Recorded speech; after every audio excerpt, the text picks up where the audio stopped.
Assalamualaikum warahmatullahi wabarakatuh. Perkenalkan, nama saya Pipin Lestari dengan NIM H0420313, dan materi kita pada hari ini yaitu tentang alat-alat optik.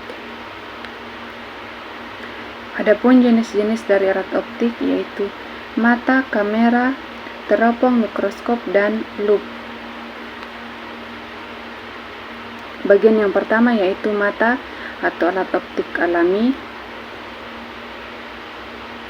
Adapun bagian dari mata yaitu kelopak mata, kelenjar lankrima, saluran air mata, sklera, iris, pupil, kornea, lensa, bilik posterior, sendi superior, otot siliar, konjungtiva, saraf optik, sklera, kloid, retina, bintik kuning. Adapun fungsi dari bagian mata yaitu kornea sebagai menerima rangsangan cahaya dan meneruskan ke bagian yang lebih dalam. Lensa, fungsi lensa yaitu meneruskan dan memfokuskan cahaya agar bayangan benda jatuh ke retina. Iris, fungsi iris mengatur banyak sedikitnya cahaya yang masuk ke mata atau mengatur intensitas cahaya. Pupil, fungsi pupil yaitu sebagai saluran masuknya cahaya.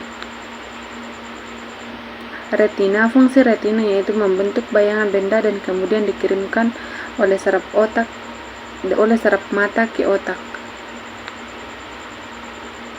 Otot mata, fungsi otot mata yaitu mengatur gerakan bola mata. Saraf mata, fungsi saraf mata yaitu meneruskan rangsang cahaya dari retina ke otak. Adapun alat optik yang kedua yaitu kamera, dapat kita lihat pada gambar. Kamera merupakan alat untuk menghasilkan foto. Ada dua jenis kamera yang umum dikenal yaitu kamera digital dan kamera analog.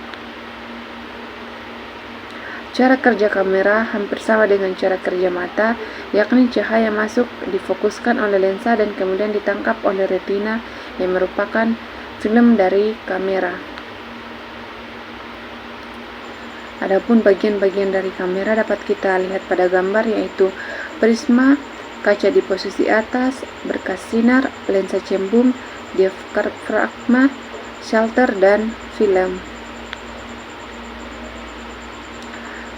Kamera terdiri atas sebuah lensa cembung, diafragma, dan film.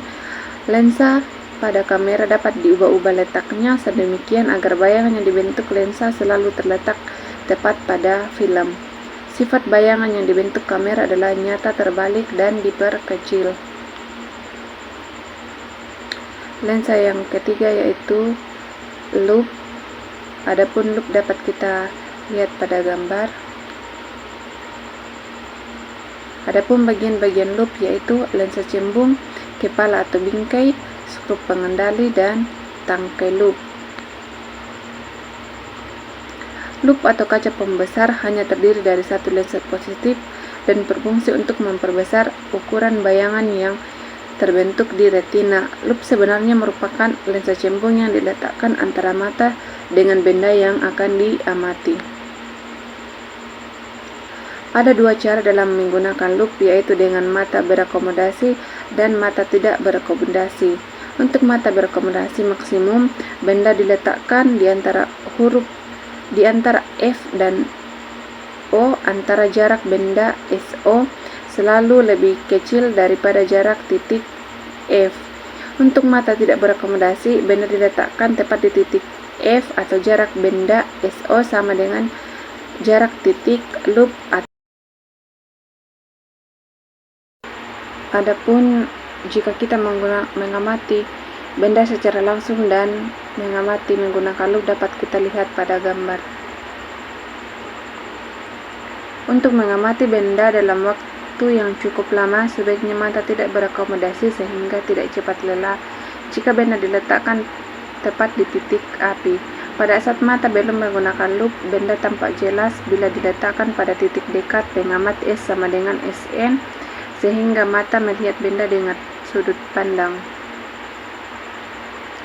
Pada gambar B yang dijelaskan Sebelumnya, seorang pengamat menggunakan lup di mata benda diletakkan di antara titik O dan F dan diperoleh bayangan yang terletak titik dekat mata pengamat S aksen sama dengan SM.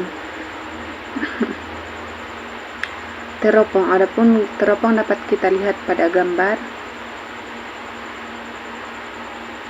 Teropong atau teleskop adalah alat optik yang digunakan untuk melihat benda-benda yang sangat jauh seperti gunung dan bintang agar tampak lebih dekat dan jelas. Adapun jenis teropong yaitu teropong bintang yang terdiri dari lensa objektif, cahaya, dan lensa okuler. Teropong bintang digunakan untuk mengamati objek-objek yang ada di langit atau bintang. Teropong bintang terdiri dari lensa cembung yang berfungsi sebagai lensa objektif dengan diameter dan jarak fokus besar, sedangkan okulernya adalah sebuah lensa cembung dengan jarak fokus pendek. Adapun pembesaran teropong bintang pada saat mata tidak berakomodasi menggunakan rumus M sama dengan FOB per FOK dengan ketentuan M sama dengan pembesaran teropong bintang, FOB sama dengan jarak fokus lensa objektif, FOK sama dengan jarak fokus lensa okuler. Dan jika jarak mata tidak berakomodasi menggunakan rumus D sama dengan FOB tambah FOK dengan ketentuan D sama dengan jarak lensa objektif dan lensa okuler, FOB sama dengan jarak fokus lensa objektif, dan FOK sama dengan jarak fokus lensa okuler. Teropong yang kedua yaitu teropong bumi dapat kita lihat pada gambar memiliki bagian-bagian sebagai berikut yaitu lensa okuler, prisma, lensa objektif, dan cahaya. Teropong bumi atau teropong medan adalah jenis teropong yang digunakan untuk mengamati benda-benda di permukaan bumi yang jaraknya sangat jauh. Fungsi utamanya untuk mengatasi kelemahan mata manusia dalam melakukan penglihatan jarak jauh yang membuat benda terlihat samar-samar. Adapun pembesaran teropong bumi yaitu perbesaran memiliki rumus M sama dengan FOB per FOK dengan ketentuan M sama dengan pembesaran teropong bintang, FOB sama dengan jarak fokus lensa objektif, FOK sama dengan jarak fokus lensa okuler, dan panjang teropong dicari dengan menggunakan rumus D sama dengan FOB tambah 4 FOP tambah FOK dengan ketentuan D sama dengan jarak lensa objektif dan lensa okuler, FOB sama dengan jarak fokus lensa objektif, FOP sama dengan jarak fokus lensa pembalik, dan FOK sama dengan jarak fokus lensa okuler. Teropong yang ketiga yaitu periskop. Periskop adalah teropong pada kapal selam yang digunakan untuk mengamati benda-benda di permukaan laut. Periskop terdiri atas dua lensa cembung dan dua prisma siku-siku sama kaki. Dapat kita perhatikan pada gambar.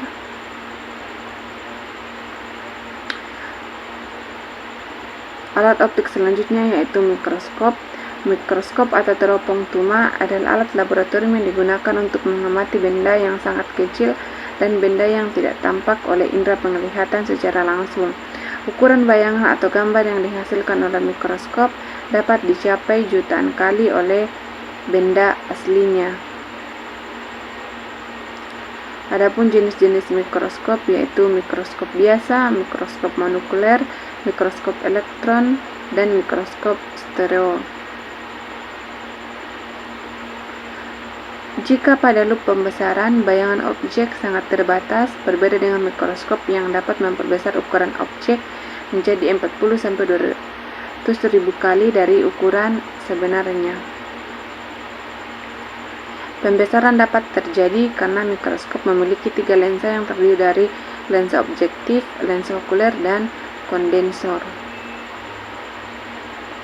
Dengan begitu, semua objek berukuran mikro atau kecil yang tidak dapat dilihat secara langsung oleh mata, seperti halnya bakteri dan objek kecil lainnya, dapat terlihat dengan begitu jelas saat menggunakan mikroskop. Sekian pemaparan materi dari saya. Terima kasih.